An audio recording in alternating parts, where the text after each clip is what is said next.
Hello everyone, मैं किशोर कुमार साहू। आप देख रहे हैं स्ट्रेंथ ऑफ मटेरियल का video lecture. Strength of material में हम बात कर रहे हैं प्रिंसिपल ऑफ सुपरपोजिशन के बारे में। प्रिंसिपल ऑफ सुपरपोजिशन, हम लोग किसी भी ऐसा बार जिसमें दो या दो से अधिक पॉइंट पे या दो से अधिक बिंदुओं पे एक्सियल लोड लग रहा हो, तो उस लोड के कारण, उस फोर्स के कारण उसमें कितना इलॉन्गेशन होता है, कितना उसमें स्ट्रेस आता है, इसको फाइंड आउट करने के लिए हम प्रिंसिपल ऑफ सुपरपोजिशन का यूज़ करते हैं। ठीक है, इसके लिए हमने लास्ट लेक्चर में एक न्यूमेरिकल प्रॉब्लम सॉल्व किया हुआ था। इसी तरीके से आज के लेक्चर में हम एक और न्यूमेरिकल प्रॉब्लम सॉल्व करेंगे ताकि आप इजीली प्रिंसिपल ऑफ सुपरपोजिशन को समझ पाएँ। तो आज का प्रॉब्लम है, जैसा कि आपको स्क्रीन पे दिखाई दे रहा है ये डायग्राम। ठीक है, बार LMNP एक बार है LMNP, जैसा कि आपको डायग्राम में दिखाई दे रहा है, और इसमें एक्सियल लोड अप्लाई हो रहा है। क्लियर है?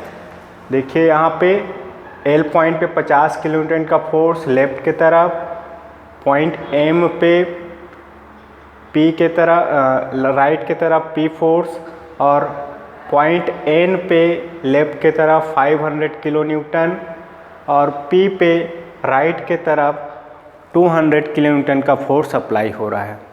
ये फिगर दिया हुआ है।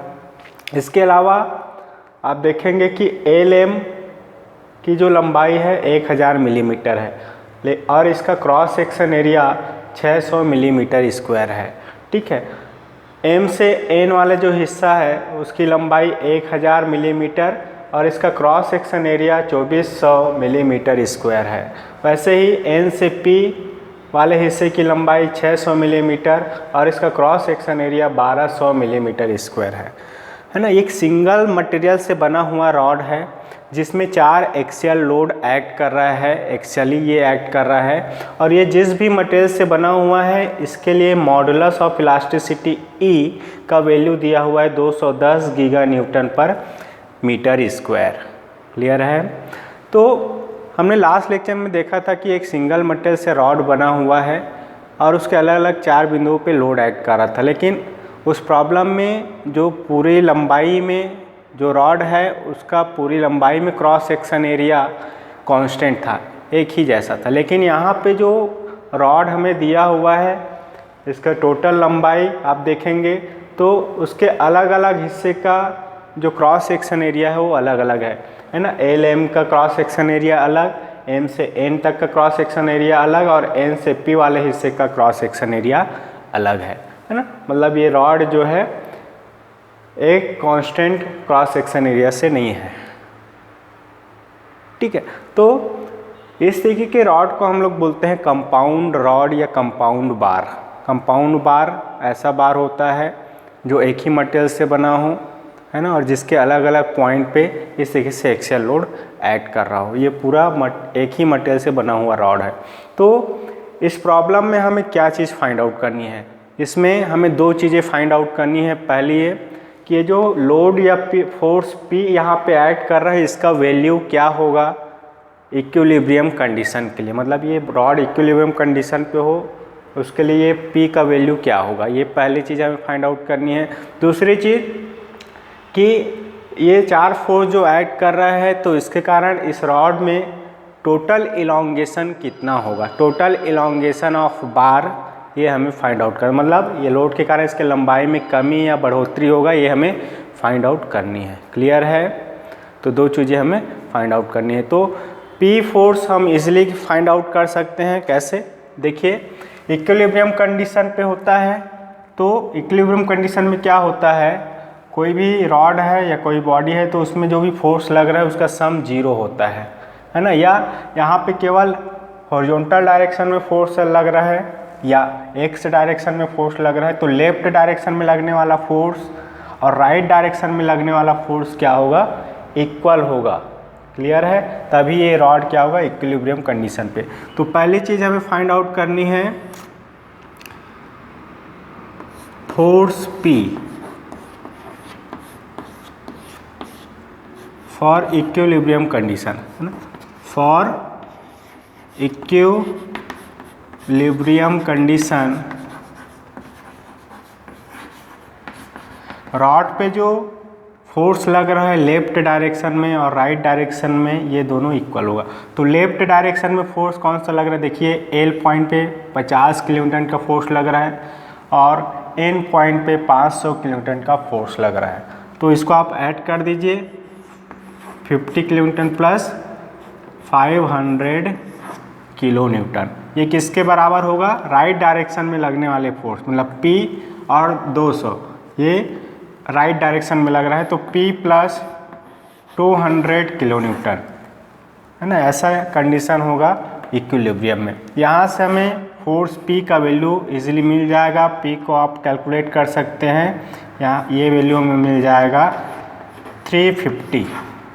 अब यहाँ पे ध्यान देंगे कि ये लोड का जो वैल्यू है आप देखेंगे किलो न्यूटन में, सभी जगह किलो न्यूटन है लोड, है ना। तो ये यूनिट जो होगा इसका किलो न्यूटन में हमें मिलेगा। तो force P necessary for equilibrium condition it is equal to 350 kilo newton. Clear है, ये हमें फोर्स का वैल्यू मिल जाएगा जिसके लिए ये रॉड इक्विलिब्रियम कंडीशन पे, ये हमें पहला वैल्यू मिल जाएगा। अब ये फोर्स P का वैल्यू पता चल गया 350 किलो न्यूटन है, ठीक है। अब इस लोड के कारण, ये एक्सियल लोड है जिसके कारण इसमें इलॉन्गेशन आएगा, तो कितना इलॉन्गेशन आएगा ये हमें कैलकुलेट करना है। तो पूरे रॉड का इलॉन्गेशन हमें फाइंड आउट करनी है। तो हम क्या करेंगे, बहुत सारे लोड लग रहा है, एक्सियल लोड है, तो यहाँ पे हम प्रिंसिपल ऑफ सुपरपोजिशन अप्लाई करेंगे। प्रिंसिपल ऑफ सुपरपोजिशन में हम क्या करते हैं, अलग अलग पार्ट में डिवाइड करते हैं। डिवाइड करने का मतलब इस पार्ट का हम अलग से इलॉन्गेशन निकालेंगे, एम पार्ट का अलग से इलॉन्गेशन निकालेंगे और NP पार्ट का अलग से इलॉन्गेशन निकालेंगे। क्लियर है, और तीनों पार्ट का इलॉन्गेशन निकाल के उसका अलजेब्रिक सम करेंगे तो हमें टोटल इलॉन्गेशन मिल जाएगा। ये कहलाता है प्रिंसिपल ऑफ सुपरपोजिशन। तो प्रिंसिपल ऑफ सुपरपोजिशन अप्लाई करने के लिए हमें पहले इसको अलग अलग हिस्से में तोड़ना पड़ेगा। देखिए यहाँ पे मैंने डायग्राम बना दिया है, ये वाला जो हिस्सा आपको दिखाई दे रहा है ये है LM हिस्सा। अब इस पे कितना फोर्स लग रहा है इसको आपको ब्रेक करना है। तो देखिए L पॉइंट पे लेफ्ट डायरेक्शन में 50 किलो न्यूटन का फोर्स लग रहा है। कितने किलो न्यूटन का, 50 किलो न्यूटन का। तो हमने इसको ब्रेक कर दिया है, तो M पे कितना फोर्स लगेगा। तो यहाँ पे आपको सोचने वाली बात नहीं है, अगर एक पॉइंट पे 50 किलो न्यूटन का फोर्स लग रहा है तो दूसरे एंड पे भी 50 किलो न्यूटन का फोर्स लगाना है, लेकिन इसका डायरेक्शन जो होगा वो अपोजिट डायरेक्शन में होगा। ये लेफ्ट में लग रहा है तो ये राइट डायरेक्शन में लगना है। अब ये 50 किलो न्यूटन आया कैसे, तो आप देख लीजिए, यहाँ पे आप देखिए तो इस पॉइंट पे इस डायरेक्शन में कितना फोर्स है उसका अलजेब्रिक सम करना है। देखिए ये 350 है राइट के तरफ, 500 है लेफ्ट के तरफ, अब ये 250 है राइट के तरफ। तो ये तीनों को आप अलजेब्रिक सम करेंगे तो 350 और 200 ये हो जाएगा 550, और उसमें 500 किलो न्यूटन को आप माइनस करेंगे तो आएगा 50 किलो न्यूटन। अब ये डायरेक्शन किस तरफ होगा, जिधर ज़्यादा क्वांटिटी का फोर्स लग रहा है। जैसे ये 350 और 200, ये 550 का डायरेक्शन राइट के तरफ है, तो जो वैल्यू आया उसका डायरेक्शन भी राइट के तरफ होगा। तो इसलिए ये जो वैल्यू आएगा ये 50 किलोमीटर लेफ्ट राइट के तरफ एक्ट होगा। ये कैलकुलेशन यहाँ से आप कर सकते हैं। यह आपको इतना सब नहीं करना है, तो डायरेक्ट यहाँ पे 50 किलोमीटर का फोर्स लगा है तो यहाँ पे भी 50 किलोमीटर का फोर्स लगेगा और दोनों एक दूसरे के अपोजिट होगा। क्लियर है, ये हमने LM पार्ट को डिवाइड कर दिया। अब ये LM हिस्सा का जो लंबाई है ये हमें दिया हुआ है 1000 मिलीमीटर, साथ ही साथ इसका क्रॉस सेक्शन एरिया दिया हुआ है 600 मिलीमीटर स्क्वायर। ये हो गया LM हिस्सा। अब बात करते हैं MN पार्ट का। तो MN पार्ट को आप देखिए, ये MN पार्ट है, इसका लंबाई हमें दिया हुआ है 1000 मिलीमीटर और क्रॉस सेक्शन एरिया भी दिया है 2400 मिलीमीटर स्क्वायर। अब यहाँ पे हमें लोड अप्लाई करना है, तो M पे कितना लोड ऐड करेगा यहाँ पे MN पार्ट में, ठीक ठीक है। तो देखिए एम पे ही हमने पहले से 50 किलोन्यूटन का फोर्स राइट की तरफ अप्लाई करके रखा हुआ है, लेकिन एक्चुअल यहाँ पे कितना लग रहा है, ये 350 किलोन्यूटन का फोर्स लग रहा है और राइट की तरफ लग रहा है। हमने 50 किलोन्यूटन का फोर्स राइट की तरफ लगा दिया है, तो हमें और कितना चाहिए, 300 किलोन्यूटन और चाहिए राइट की तरफ, ठीक है। तो यहाँ पे हम कितना अप्लाई करेंगे, राइट की तरफ ही 300 किलोन्यूटन का फोर्स अप्लाई करेंगे। क्लियर है, ये 300 किलोन्यूटन कैसे आया, टोटल 300 किलोन्यूटन का फोर्स राइट की तरफ एक्ट कर रहा है। हमने 50 किलोन्यूटन का फोर्स पहले से लगा के रखा है राइट की तरफ, तो राइट की तरफ 350 जाने के लिए हमें 300 किलोन्यूटन का फोर्स और लगाना पड़ेगा। तो ये 300 किलोन्यूटन का फोर्स हमने लगा दिया है, डायरेक्शन राइट की तरफ। तो डायरेक्शन को आपको अच्छे से यहाँ पे ध्यान रखना है जब आप फोर्स को ब्रेक कर रहे हो। अब यहाँ पे एम एंड पे 300 किलोन्यूटन का फोर्स लग रहा है, तो एंड पे भी 300 किलोन्यूटन का फोर्स लगेगा, लेकिन ये जो होगा ये अपोजिट डायरेक्शन में होगा। राइट डायरेक्शन में हमने अप्लाई किया था, तो ये फोर्स होगा लेफ्ट डायरेक्शन में। अब इसको समझने के लिए आप देख लीजिए, यहाँ एन है, तो एन पे कितना फोर्स लगेगा, देखिए 500 किलोन्यूटन का फोर्स लेफ्ट की तरफ लग रहा है और 200 किलोन्यूटन का फोर्स राइट की तरफ। दोनों का अलजेब्रिक सम करेंगे तो क्या होगा, 300 किलोन्यूटन आएगा। और ये डायरेक्शन कैसे होगा, 500 बड़ा है, लेफ्ट की तरफ इसका डायरेक्शन है, तो ये 300 किलोन्यूटन लेफ्ट की तरफ यहाँ पे आएगा, इसलिए यहाँ पे 300 किलोन्यूटन का फोर्स हमने अप्लाई कर दिया है। क्लियर है एम एन हिस्सा। अब बात करते हैं एन पी हिस्से की। ये एन पी हिस्सा है, इसका लंबाई हमें दिया हुआ है 600 मिलीमीटर, साथ ही साथ इसका क्रॉस सेक्शन एरिया दिया है 1200 मिलीमीटर स्क्वायर। अब एन पे कितना फोर्स एक्ट करेगा, यहाँ पे एन पे टोटल फोर्स आप देखिए 500 किलोन्यूटन का फोर्स लग रहा है लेफ्ट की तरफ, लेकिन हमने 300 किलोन्यूटन का फोर्स लेफ्ट की तरफ ऑलरेडी यहाँ पे लगा के रखा हुआ है, तो हमें 500 और करना है इसको, तो लेफ्ट की तरफ ही कितना लगाना पड़ेगा, 200 किलोन्यूटन का फोर्स लगाना पड़ेगा, क्योंकि टोटल फोर्स 500 किलोन्यूटन का लग रहा है। हमने 300 किलोन्यूटन पहले लगा के रखा है एन पे, 500 करना है तो 200 हमें और लगाना पड़ेगा लेफ्ट की तरफ, तब ये दोनों मिल के क्या हो जाएगा, 500 किलोन्यूटन हो जाएगा। क्लियर है। अब ये लेफ्ट की तरफ है, तो पी पे राइट की तरफ भी 200 किलोन्यूटन का फोर्स लगेगा। आप देख सकते हैं यहाँ पे 200 किलोन्यूटन का फोर्स ही लग रहा है। तो इस तरीके से आप ब्रेक करेंगे, इनिशियल लोड और फाइनल यहाँ पे लास्ट में जो लोड है वो इक्वल आएगा जब आप ब्रेक करेंगे। तो इस तरीके से प्रिंसिपल ऑफ सुपरपोजिशन में रॉड में जो फोर्स लग रहा है उसको अलग अलग हिस्से में ब्रेक करना है। अलग अलग हिस्से में ब्रेक करने के बाद सभी इंडिविजुअल पार्ट का आप इलॉन्गेशन निकाल लेंगे। तो देखिए सबसे पहले हम करते हैं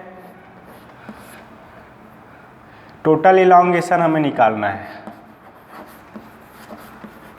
ना। सेकेंड जो कैलकुलेशन करना है टोटल इलॉन्गेशन ऑफ बार। तो टोटल इलॉन्गेशन निकालने के लिए हमें अलग अलग बार का पहले इलॉन्गेशन निकालना है। तो एल एम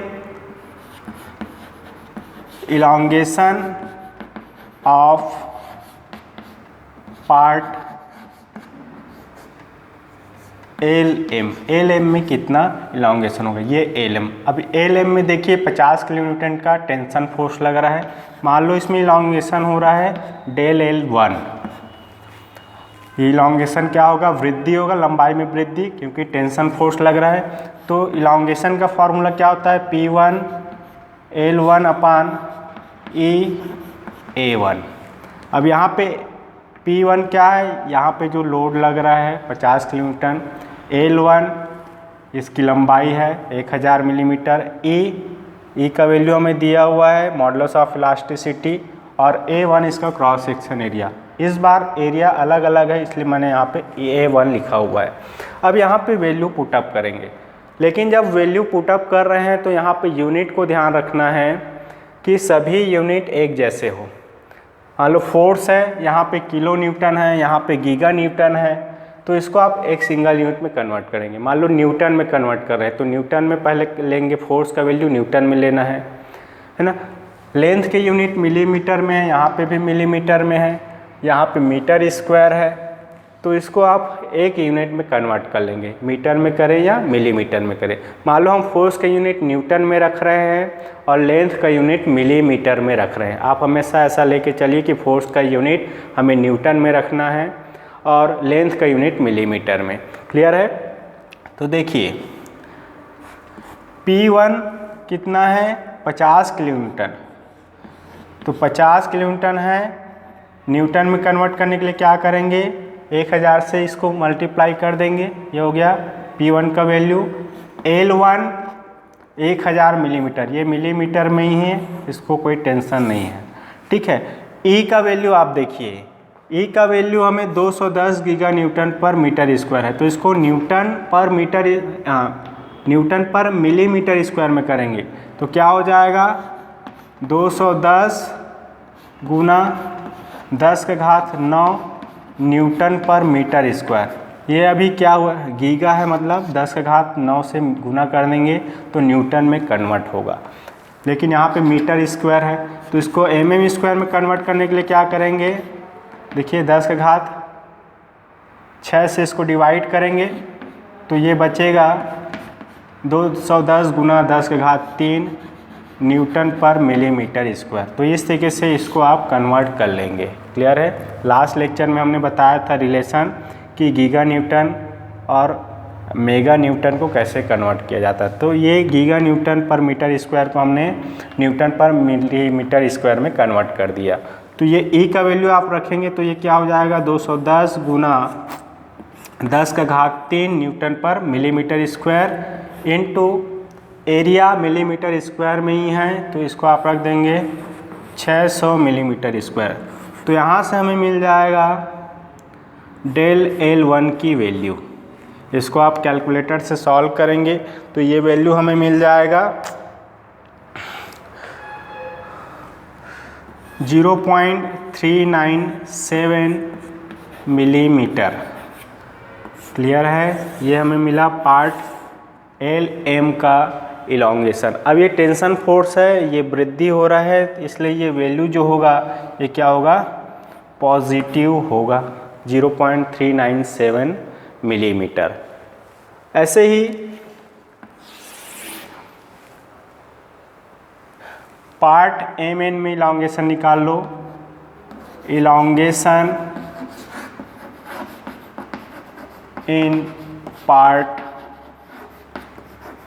MN, मान लो इलॉन्गेशन हो रहा है डेल L2, ये हो जाएगा del L2 is equal to P2 L2/EA2। अब ये कंप्रेसिव लोड लग रहा है 300 किलोन्यूटन का, तो ये जो डेल L2 होगा वो क्या होगा, कमी आएगा, लेंथ में क्या आएगा, कमी। तो del L2 is equal to P2 का वैल्यू है 300 किलोन्यूटन, 300 इंटू 10⁻³ करेंगे, न्यूटन में कन्वर्ट हो जाएगा। लंबाई है 1000 मिलीमीटर। E का वैल्यू कांस्टेंट है 210 गुना 10⁻³ न्यूटन पर मिलीमीटर स्क्वायर और एरिया है 2400 मिलीमीटर स्क्वायर। इसको आप रख दीजिए। तो यहाँ से ये वैल्यू डेल L2 हमें मिल जाएगा 0.595 मिलीमीटर। क्लियर है? डेल L2 का वैल्यू हमें मिल गया 0.595 मिलीमीटर। अब यहाँ पे कंप्रेसिव लोड एक्ट कर रहा है, इसलिए ये डेल L2 क्या होगा, कमी आएगा, तो इस वैल्यू को हमें लेना है निगेटिव। क्लियर है? निगेटिव आएगा। अब हमें निकालना है इलॉन्गेशन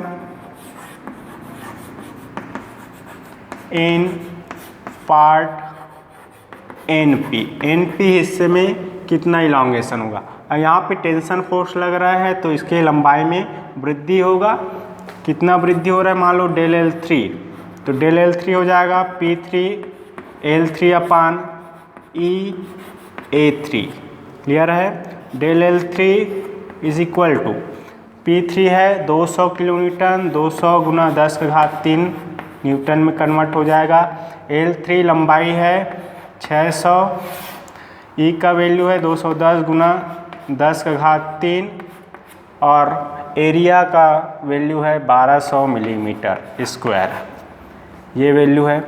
यहाँ से डेल L3 आपको मिल जाएगा 0.476 मिलीमीटर। क्लियर है, 0.476 मिलीमीटर मिलेगा। अब ये टेंशन फोर्स है, लंबाई में वृद्धि हो रहा है, तो ये वैल्यू हमें मिल जाएगा पॉजिटिव। क्लियर है, ये वैल्यू हमें क्या लेना है, पॉजिटिव। तो 3 हिस्से का अलग अलग इलॉन्गेशन हमने निकाला। अब टोटल इलॉन्गेशन क्या होगा,